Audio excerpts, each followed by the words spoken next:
Hello students, welcome to my YouTube channel and your YouTube channel it's physics by BB sir. এই ক্লাসে আমরা আলোচনা করতে যাচ্ছি পৃথিবীর সারফেস থেকে যদি ভেতরের দিকে ঢোকা যায়, অর্থাৎ পৃথিবীর সারফেস থেকে যদি আমরা কেন্দ্রের দিকে যাই আস্তে আস্তে, তাহলে সেক্ষেত্রে অভিকর্ষ যে ত্বরণ কীভাবে পরিবর্তিত হবে। এর আগের লেকচারে আমরা আলোচনা করেছিলাম ভূপৃষ্ঠ থেকে যত হাইট বাড়ার সাথে সাথে অভিকর্ষ যে ত্বরণ কীভাবে পরিবর্তিত হয় তার লেখচিত্র দেখেছি, তার সেখান থেকে কিছু আমরা অঙ্ক করেছিলাম। যদি তোমাদের কোনো কনফিউশন থাকে সেই সম্পর্কিত, তোমরা ডেসক্রিপশন বক্সে আমি লিঙ্ক দিয়ে দেবো, তোমরা গিয়ে দেখতে পারো। তো আমরা আজকের আলোচনা শুরু করতে যাচ্ছি যে ভূপৃষ্ঠের থেকে কেন্দ্রের দিকে যদি যাওয়া যায় আস্তে আস্তে, সেক্ষেত্রে অভিকর্ষ যে ত্বরণ কীভাবে পরিবর্তিত হবে। তো দেখো, ধরে নাও এই হচ্ছে পৃথিবী, এই হচ্ছে পৃথিবী। ব্যাপারটা ভালো, আমি একটু বড় করে আঁকছি। সাপোজ এই হচ্ছে পৃথিবী, ওকে, যার ব্যাসার্ধের মান একদম এটা সেন্টার, আর এইটা হচ্ছে পৃথিবীর ব্যাসার্ধ আর, ওকে। তো আমি লিখছি যে আর সমান পৃথিবীর ব্যাসার্ধ আর এম সমান পৃথিবীর ভর। ক্যাপিটাল এম হচ্ছে পুরো পৃথিবীটার ভর ধরে নিচ্ছি, ঠিক আছে। আচ্ছা, এখানে আরেকটা জিনিস আমাদেরকে ধরতে হবে, সেটা হচ্ছে পৃথিবীর ঘনত্বকে। তো লিখে নাও রো সমান পৃথিবীর ঘনত্ব, ওকে। এইবার ব্যাপারটা বোঝো, এখানে পৃথিবীর সারফেসে অভিকর্ষ যে ত্বরণ আমরা এর আগের ক্লাসে জেনেছি, বা আমরা পৃথিবীর সারফেস মানে ভূপৃষ্ঠে অভিকর্ষ যে ত্বরণের মান আমরা জানি জি হয়। কত হবে যদি আমরা সারফেস থেকে ভেতরের দিকে ঢুকি, ডি গভীরতা যদি আমরা ভেতরের দিকে ঢুকি, সেক্ষেত্রে অভিকর্ষ যে ত্বরণ কত হবে। এখন পৃথিবী ফুঁড়ে যদি তুমি ডি গভীরতা ভেতরের দিকে ঢোকো, সেক্ষেত্রে অভিকর্ষ যে ত্বরণ জি থাকবে না, চেঞ্জ হয়ে যাবে। ধরে নিচ্ছি ডি গভীরতা নামার পর অভিকর্ষ যে ত্বরণ হয়ে গেছে G2, ঠিক কিনা। এখন আমি এখানে একটা এটাও উল্লেখ করে দেব যে যে যে যে যে জি সমান ভূপৃষ্ঠের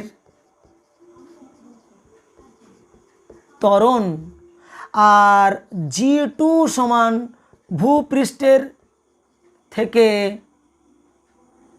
ডি গভীরতার ত্বরণ, ওকে। মানে ডি গভীরতায় নামার পরে অভিকর্ষ যে ত্বরণ কত হয়েছে না G2। এখন দেখো, ডি গভীরতায় যে অভিকর্ষ যে ত্বরণটা, সেইটা আমরা পৃথিবীর সাপেক্ষে ভূপৃষ্ঠের সাপেক্ষে মেজার করব, কত পরিমাণ কমলো। তো ভূপৃষ্ঠে কত হচ্ছে দেখো না, আমরা বলবো যে ভূপৃষ্ঠে অভিকর্ষজ ত্বরণ কত হয় ভূপৃষ্ঠে না। যদি জি হয় তো আমি এখানে কি লিখি, এমনি ভূপৃষ্ঠের গল্প কি, এখানে যদি কোনো বস্তু থেকে থাকে, ভূপৃষ্ঠে যদি কোনো বস্তু থেকে থাকে, তো সেক্ষেত্রে বস্তুর ভর যদি এম হয়, কেন্দ্রমুখী বল কত তার হয় না এম ইন্টু জি। আবার কেন্দ্রমুখী যে ওজন বল, ওটাই হচ্ছে এই এম ভরের বস্তু আর ক্যাপিটাল এম ভরের যে পৃথিবী, এদের মধ্যেকার পারস্পরিক গ্র্যাভিটেশনাল ফোর্স, মহাকর্ষীয় বল, যার মান কত হবে জি ক্যাপিটাল এম, বস্তুর ভর স্মল এম, আর এর পৃথিবীর কেন্দ্র থেকে বস্তুর দূরত্ব কত না G M M by R square. এখন এইটাকে এম এম ক্যান্সেল করে দাও, তাহলে আমরা পাচ্ছি জি সমান G capital M divided by R square. Equation number 1, 1 নম্বর ইকুয়েশন আমরা পেয়ে গেলাম, ওকে। এইবারে তো খেল শুরু, মন দিয়ে শোনো কি বলছি। এবার পৃথিবীর থেকে ভেতরের দিকে ঢুকেছি, কতটা ডি গভীরতা ঢুকেছি। তাহলে ডি গভীরতা যদি ঢুকি, তাহলে বর্তমানে পৃথিবী বস্তুটা কোথায় রয়েছে, এইরকম একটা জায়গাতে রয়েছে। তাহলে ভেবে দেখো, এইটা হচ্ছে বর্তমানে এই যে গোলকটা দেখতে পাচ্ছ তোমরা, এই যে গোলকটা দেখতে পাচ্ছ ভেতরের দিকে গোলকটা, এই গোলকটার জাস্ট ওপরে তার মানে বস্তুটা বসে রয়েছে, ওই এম ভরের বস্তুটা এখানে বসে আছে বর্তমানে, ঠিক কিনা বলো। আগে যখন বস্তুটা এইখানে ছিল, তখন পুরো ক্যাপিটাল এম ভর, পৃথিবীর ভর কত ছিল ক্যাপিটাল এম, পুরো ক্যাপিটাল এম মিলে এই এম ভরের বস্তুটাকে টানছিল, তাই বলছিলাম G capital M small M by R square. এখন কি হচ্ছে, এখন বস্তুটা ডি ডেপথ ভেতরে ঢুকে গেছে। তাহলে বস্তু যদি এইখানে বসে থাকে, বুঝে দেখো, তার মানে ভেতরের দিকের যে অংশটা দেখতে পাচ্ছ, এই একটা গোলক, হ্যাঁ কি না। জাস্ট এই গোলকটার মাথার উপরে কে বসে আছে, স্মল এম ভরের বস্তুটা বসে আছে, ঠিক কিনা বলো। তাহলে সেক্ষেত্রে এই এম ভরের বস্তুটা যে পরিমাণ ভর দিয়ে ভেতরের দিকে আকর্ষিত হবে, তার ভর কি আর ক্যাপিটাল এম রইল, যখন বস্তুটা এইখানে ছিল তখন বলতাম যে পুরো ভর ক্যাপিটাল এম দিয়ে টানছে, এখন স্মল এম বস্তুটা এইখানে বসে আছে, এখন কত পরিমাণ ভর এই বস্তুটাকে ভেতরের দিকে টানবে? নিশ্চয়ই পুরো ক্যাপিটাল এম নয়, এইটুকু অংশের যা ভর হয়, এইটুকু অংশের যা ভর হবে সেইটুকুই কি করবে, এই এম ভরে বস্তুটাকে ভেতরের দিকে টানবে। কি ব্যাপারটা বোঝা গেল? কেন নয়? কেন নয়? কারণ এই বস্তুটা কোথায় বসে আছে? এই জাস্ট গোলকটার ওপরে বসে আছে, আর বস্তু কোন দিকে আকর্ষিত হবে? কেন্দ্রের দিকে আকর্ষিত হবে। তাই এই বাইরের যে অংশটা, এই যে সাদা মতো অংশটা দেখতে পাচ্ছ, এর ভর এই বস্তুটাকে টানবে না। টানলে কে টানবে? জাস্ট এই ভেতরের দিকের যে গোলকটা, এইটাই ওকে ভেতরের দিকে টানবে। তার কারণ ওর অভিমুখ সবসময় কেন্দ্রের দিকে। যে কোনো বস্তু কেন্দ্রের দিকে আকর্ষিত হয়, তাহলে এইটুকু অংশের ভর কত? সেইটুকু ভরটাই এইটাকে ভেতরের দিকে টানছে। এই তো সিম্পল গল্প। এখন এইটুকু অংশের ভর কত? ধরে নাও এইটুকু অংশের ভর হচ্ছে, এইটুকু অংশের ভর হচ্ছে এম প্রাইম, ঠিক আছে? তাহলে সেক্ষেত্রে ভেবে দেখো, এই বস্তুটার নিচের দিকের যে ওজন বল, তাহলে কত হবে বলবো? ডি গভীরতায়, ডি গভীরতা কি হচ্ছে দেখো, নিচের দিকের ওজন বল কত? এম ইন্টু জি টু। নিচের দিকের ওজন বল কত? এম ইন্টু জি টু। কারণ এখানকার অভিকর্ষ ত্বরণটা হতো জি টু, এখানে যখন বস্তুটা ছিল জি ছিল, এম ইন্টু জি ছিল, ডি গভীরতা নেমে গেছে এম ইন্টু জি টু। এই তো সিম্পল। এখন এই যে ওজন বলটা, এটাই পারস্পরিক মহাকর্ষীয় বল, যার মান কত? জি ইন্টু এইটুকু অংশের ভর কত বলো? M prime. G into M prime, এর ভর কত? স্মল এম বাই দূরত্বের স্কোয়ার। বস্তু যখন এখানে ছিল তখন দূরত্ব বলতে এই কেন্দ্র থেকে দূরত্ব আর ধরতাম, আর স্কোয়ার ধরেছিলাম। যখন বস্তুটা ভেতরের দিকে ঢুকে এসছে, এখন ভেবে দেখো, এখন এই কেন্দ্র থেকে এই দূরত্ব, এই দূরত্বের মানটা কত দাঁড়াচ্ছে না? টোটাল ডিস্টেন্স যদি আর হয়, ডি গভীরতা আমি ঢুকে এসছি, তাহলে এইটুকুর কত হবে বলো? এইটুকুর কত হবে? এই দূরত্বের কত হবে? নিশ্চয়ই আর মাইনাস ডি না? হ্যাঁ কি না বলো? টোটাল ডিস্টেন্স তোমার আর, বস্তু আছে বর্তমানে এইখানে, তাহলে আর থেকে এই ডিটা বাদ দিয়ে দাও। ডি গভীরতা তো ঢুকেছে বস্তুটা না, ডি গভীরতা যদি ঢুকে যায় তাহলে বর্তমান দূরত্ব কত রইল? টোটাল আর, সেখান থেকে ডি বাদ দিয়ে দাও, মানে আর মাইনাস ডি। তাহলে এই যে গোলকটা, এই গোলকটার ব্যাসার্ধের মান কত দেখলাম? আর মাইনাস ডি। তাহলে যাই হোক, এই গোলক থেকে মানে এই বস্তু থেকে এর কেন্দ্রের দূরত্ব আপাতত পাচ্ছে কত? আর মাইনাস ডির হোল স্কোয়ার। তো G M prime M, G into এর ভর এম প্রাইম, বস্তু ভর M divided by R minus D তার হোল স্কোয়ার। এখান থেকে এম এম ক্যান্সেল করে দাও, তাহলে আমরা পাচ্ছি জি টু সমান G into M prime by R minus D তার হোল স্কোয়ার। এখন কথা হচ্ছে, এম প্রাইম তো আমার মন গড়া, আমি তো মনে মনে ধরে নিয়েছি যে এইটুকুর ভর হচ্ছে এম প্রাইম। পুরো বস্তুটার ভর যেহেতু ক্যাপিটাল এম, ওই হিসাবেই আমাকে এই ভরটাকে রিপ্রেজেন্ট করতে হবে। শুধু এম প্রাইম দিলে চিড়ে ভিজবে না, এইটুকু অংশের ভর এম প্রাইম ধরে ক্যালকুলেশন করা যাবে না। এই এম প্রাইমটাকে মোট ভরের আকারে ভেঙে নেব। কিভাবে করছি ক্যালকুলেশনটা দেখো, খুব সহজ ক্যালকুলেশন। তো আমরা কি করব, যেভাবে করছি এভাবেই ক্যালকুলেশন করা, দেখবো অনেকটা ইজি লাগবে। তো আমরা ধরে নিচ্ছি পুরো যে আয়তনটা, পুরো গোলকটার আয়তন কত ছিল বলো? তার ব্যাসার্ধ কত আর? তাহলে পুরো গোলকটার ক্ষেত্রে 4/3 পাই আর কিউব হচ্ছে তার আয়তন। তাহলে আমি কি বলবো, যে 4/3 পাই আর কিউব আয়তনের ভর কত হবে? 4/3 পাই আর কিউব আয়তনের ভর কত না? Capital M, capital M. তাহলে 1 একক আয়তনের ভর কত না? M by 4/3 pi into R cube, ঠিক কি না? তাহলে এই যে গোলকটা, এই গোলকটার কত ভর? 4/3 পাই আর কিউব আয়তনের ভর হয়, পুরোটার আয়তনের ভর হয় ক্যাপিটাল এম। একের কত না? M by 4/3 pi R cube. তাহলে এইটুকু অংশের আয়তন কত না? এর আয়তন হচ্ছে 4/3 পাই আর মাইনাস ডি এর হোল কিউব, কারণ এর ব্যাসার্ধ তো আর মাইনাস ডি। তো আমি কি করছি, 4/3 pi into R minus D তার হোল কিউব আয়তনের ভর কত হবে না? M by 4/3 pi R cube into 4/3 pi R minus D এর হোল কিউব। কি ব্যাপারটা ক্লিয়ার হচ্ছে? দেখা যাচ্ছে ঠিকঠাকই আছে। আচ্ছা, তার মানে এই যে ভরটা দেখছি, এটা কার ভর? এইটা কার ভর? এইটুকু অংশটার ভর। এইটুকু আয়তনের ভর কত? 4/3 pi into R minus D এর হোল কিউব। গোলকের আয়তন কি? 4/3 পাই আর কিউব। যেহেতু এর ব্যাসার্ধ আর মাইনাস ডি, তাহলে 4/3 পাই ইন্টু আর মাইনাস ডির হোল কিউব। তো এর আয়তনের ভর কত দেখতে পাচ্ছি, এইটা আসছে। তো এক কাজ করি, এইটার ভর কত ধরেছিলাম আমরা, এম প্রাইম ধরেছিলাম, তার মানে যেটা ক্যালকুলেট করছি ওটা অ্যাকচুয়ালি এম প্রাইম। 4/3 ক্যান্সেল, তাহলে অতএব আমরা পাচ্ছি এম প্রাইম সমান capital M into R minus D তার whole cube divided by R cube. Okay, তো এম প্রাইমের মান পাওয়া গেছে, এম প্রাইমের মানটা এবারে পুট করে দাও এর মধ্যে। তো জি ইন্টু এম প্রাইমের জায়গায় মান পুট করে কত আসবে, M into R minus D তার হোল কিউব ডিভাইডেড বাই কত আসছে, নিচে ছিল আর মাইনাস ডি এর হোল স্কোয়ার আর এখানে একটা ছিল আর কিউব। ওকে, এখন এই যে আর মাইনাস ডির হোল স্কোয়ার আর এখানে কিউবের দুটো কাটাকুটি করলে আর মাইনাস ডি পড়ে থাকে, তো এটাকে এক কাজ করো, পেয়ে যাচ্ছি আমরা G into M into R minus D divided by R cube. তো জি টুর মানটা পাওয়া গেল এইটা, জির মানটা পেয়েছি ভূপৃষ্ঠ অভিকর্ষজ ত্বরণ এইটা, আর ডি গভীরতায় ত্বরণ পেয়েছি জি টু, যার মানে এইটা। তো এটাকে 2 নম্বর ইকুয়েশন দিয়ে দাও। এইবার তোমরা ক্যালকুলেট করবে কিভাবে, দেখো আমি এখানে বক্স করে দিচ্ছি। তো এক কাজ করো, ইকুয়েশন 2 ডিভাইডেড বাই ইকুয়েশন 1 করে দাও, তাহলে 2 ভাজিতকে 1 করে দিলে কী পাবো, G two divided by G, G two by G, G টুর মান কত না G into M by into R minus D divided by R cube into by G কত না G M divided by R square, G M cancel হয়ে যাচ্ছে, এখানে আর square ছিল, এখানে কিউবের দুটো কেটে গেল, একটার পড়ে রইল। তো হবে কত দেখো, জি টু সমান জিটা এদিকে গুণ করে দাও, জি ইন্টু ভেতরে কি পড়ে রইল আর মাইনাস ডি, নিচে কি আছে আর। তো আলটিমেটলি পাচ্ছি জি টু সমান জি ইন্টু পদ বিশ্লেষণ করে দাও আর বাই আর মানে 1 মাইনাস কত D by R, D by R. দেখো এই সেই ইকুয়েশান, যেই ইকুয়েশানটা বের করার জন্য আমরা পুরো ভিডিওটা দেখলাম। আশা করি বুঝতে পেরেছো কীভাবে আমি করলাম, সিম্পল ব্যাপার। তো আমরা এইভাবে মনে রাখবো যে জি টু সমান G into 1 minus D by আর, এখানে কোনো অ্যাপ্রক্সিমেশনের প্রয়োজন হলো না।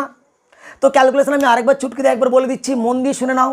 ভূপৃষ্ঠ অভিকর্ষজ ত্বরণ কত জি, কী করে পেয়েছি না ভেতরের দিকের ওজন বল এম জি সমান পারস্পরিক মহাকর্ষীয় বল জি ইন্টু এম ইন্টু পুরোটার ভর কত ক্যাপিটাল এম বাই দূরত্বের square R square, G M by R square সমান এখান থেকে পেয়েছি জির মান। ডি গভীরতা যখন নেমে যাচ্ছি, এখন এই যে বস্তুটা কোথায় রয়েছে না আর মাইনাস ডি নামক যে গোলকটা আছে, ব্যাসার্ধের যে গোলকটা আছে, এই গোলকটার পৃষ্ঠে বসে রয়েছে, তাহলে ভেতরের দিকের ওজন বল কত এম ইন্টু ভেতরের দিকের ওজন কত জি টু সমান কত জি ইন্টু বস্তুর ভর এম ইন্টু এইটুকুর ভর কত না এম প্রাইম বাই দূরত্বের স্কোয়ার, দূরত্ব কত না আর মাইনাস ডি এর হোল স্কোয়ার, এই দূরত্ব আর মাইনাস ডি এর whole square, G M prime M by এটা ডি এর হোল স্কোয়ার। এইটা হয়ে গেল, এম ক্যান্সেল হয়ে গেল, দিয়ে এটা পাচ্ছি এম প্রাইমটা কার ভর না এইটুকু গোলকটার ভর যার ব্যাসার্ধ আর মাইনাস ডি।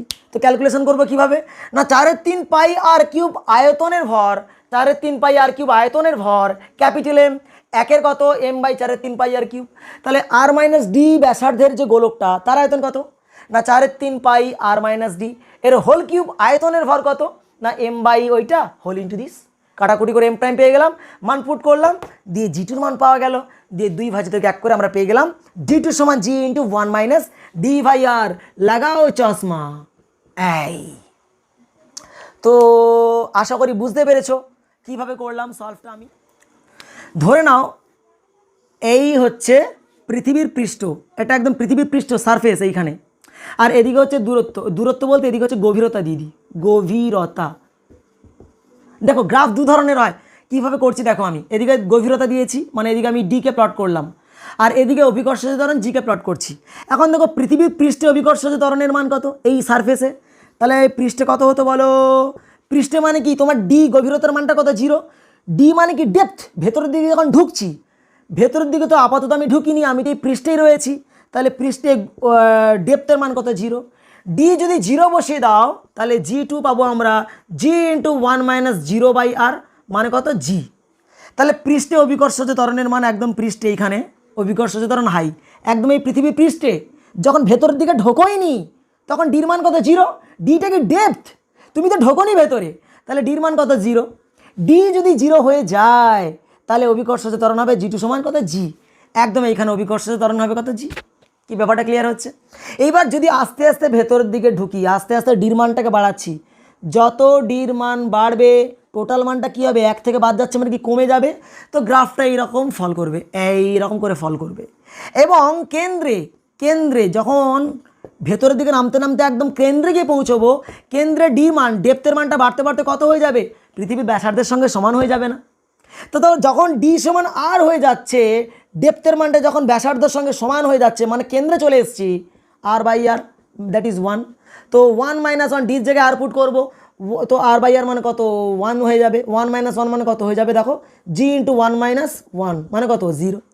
তার মানে দেখলাম যদি আমরা কেন্দ্র থেকে মানে সরি পৃষ্ঠ থেকে, এটা হচ্ছে পৃষ্ঠ থেকে যদি আস্তে আস্তে দূরত্ব বাড়াই, মানে গভীরতা যদি বাড়াই, একদম যখন ডি সমান ক্যাপিটাল আর, অভিকর্ষজ ত্বরণ কমতে কমতে কমতে কমতে এই 0 হয়ে যাবে। এইটা হচ্ছে লেখচিত্র। এখন এই লেখচিত্রটাই চেঞ্জ হয়ে যাবে যদি আমরা মানে পৃষ্ঠের সাপেক্ষে না হিসাব করে কেন্দ্রের সাপেক্ষে গ্রাফটাকে দেখাই। তারও গ্রাফটা পাশে আমি দেখিয়ে দিচ্ছি। গ্রাফটাকে যদি এইরকম প্লট করা যায়, পৃথিবীর পৃষ্ঠের সাপেক্ষে যদি হিসেব করি, এই হচ্ছে আমাদের পৃথিবী, এদিকে হচ্ছে আর দূরত্ব দিচ্ছি, এটা হচ্ছে আর দূরত্ব,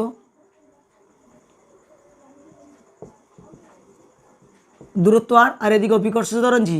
ভূপৃষ্ঠে অভিকর্ষজ ত্বরণ ম্যাক্সিমাম, এইখানে স্মল আর সমান পৃথিবীর ব্যাসার্ধ, এদিকে স্মল আর লেস দেন পৃথিবীর ব্যাসার্ধ থেকে দূরত্ব কম, স্মল আর গ্রেটার দেন ক্যাপিটাল আর, ভূপৃষ্ঠের বাইরের দিকে। গ্রাফটা কেমন আসবে, একদম কেন্দ্রে অভিকর্ষজ ত্বরণ 0 হয়ে যায়, তো আর পৃষ্ঠে ম্যাক্সিমাম হয়, তো বাড়তে বাড়তে বাড়তে বাড়তে এই ম্যাক্সিমাম হবে, তারপরে গ্রাফটা আবার এরকম ফল করতে থাকবে। তার মানে এটা বাইরের দিকে, এটা বাইরে আর এটা ভেতরে। দেখলে তো এটা ভেতরের দিকে মানে কেন্দ্রের দিকে অভিকর্ষজ ত্বরণের গ্রাফের চেঞ্জ, আর বাইরের দিকে এটা একসঙ্গে দুটো দেখালাম। আর এটা কেবলমাত্র ভূপৃষ্ঠের সাপেক্ষে যদি ভেতরের দিকে প্রবেশ করা যায় তার গ্রাফ। আশা করি ক্লিয়ার হলো ব্যাপারটা। চলো এই রিলেটেড 2-1টা প্রবলেম করা যাক। তো কোয়েশ্চেন দেখতে পাচ্ছ, ভূপৃষ্ঠ থেকে পৃথিবীর ব্যাসার্ধের অর্ধেক গভীরতায় অভিকর্ষজ ত্বরণ কত হবে এবং শতকরার হ্রাস নির্ণয় করো। দেখো অঙ্কটা কিভাবে আমি করছি। তো এই হচ্ছে পৃথিবী, এই হচ্ছে আমাদের পৃথিবী, যার ব্যাসার্ধ কত ক্যাপিটাল আর। তো কত গভীরতায় নামা হয়েছে না, পৃথিবীর ব্যাসার্ধের অর্ধেক গভীরতায়। তার মানে যে ভেতরের দিকে গিয়ে গভীরতার দিকে ঢুকেছো, যে ডেপথে ঢুকেছো, সেই ডির মানটা কত, পৃথিবীর ব্যাসার্ধের অর্ধেক, r/2 গভীরতায় নেমেছো, সেক্ষেত্রে অভিকর্ষজ ত্বরণ কত হবে। এখন ডি গভীরতায় অভিকর্ষজ ত্বরণ কত হয়ে যায় না, r সমান d/2 গভীরতায় ত্বরণ কত না g2, যার মান কত হয় না g ইন্টু 1 - d/r। এখন ডির জায়গায় কী লিখবো আমরা, r/2 লিখবো। চলো ডি গভীরতায় অভিকর্ষজ ত্বরণ কত বের করবো আমরা এবারে। তো কত হচ্ছে g ইন্টু 1 - ডির জায়গায় পুট করবো আমরা কত, r/2। তো r/2, আর নিচে তো অলরেডি আর ছিল, ডির জায়গায় r/2, R cancel, g into 1 - half. 1 - half মানে কত, g ইন্টু হাফ মানে g/2 সোজা কত, কত পেয়ে গেলাম আমরা, g/2। এই পরিমাণ অভিকর্ষজ ত্বরণ দাঁড়ালো, বুঝতেই পেরে গেছো। ভূপৃষ্ঠ মান কত হয়, g মানে 10 মিটার/সেকেন্ড স্কোয়ার, তাহলে r/2 পৃথিবীর অর্ধেক গভীরতায় কত হয়ে যাবে, 5 মিটার/সেকেন্ড স্কোয়ার। এখন প্রশ্ন হচ্ছে শতকরার হ্রাস বের করতে বলছে, বুঝতেই পারছো অভিকর্ষজ ত্বরণ কমে গেছে, তো তারপরে বের করতে কি বলেছে, শতকরার হ্রাস নির্ণয় করো। তাহলে শতকরা অভিকর্ষজ ত্বরণের হ্রাস কত না, হ্রাস হয়েছে কত, ছিল কত g, কমে হয়েছে কত g2, ছিল ভূপৃষ্ঠে কত g ছিল, কমে হয়েছে g2, তাহলে লিখবো g - g2, এই পরিমাণ কমেছে।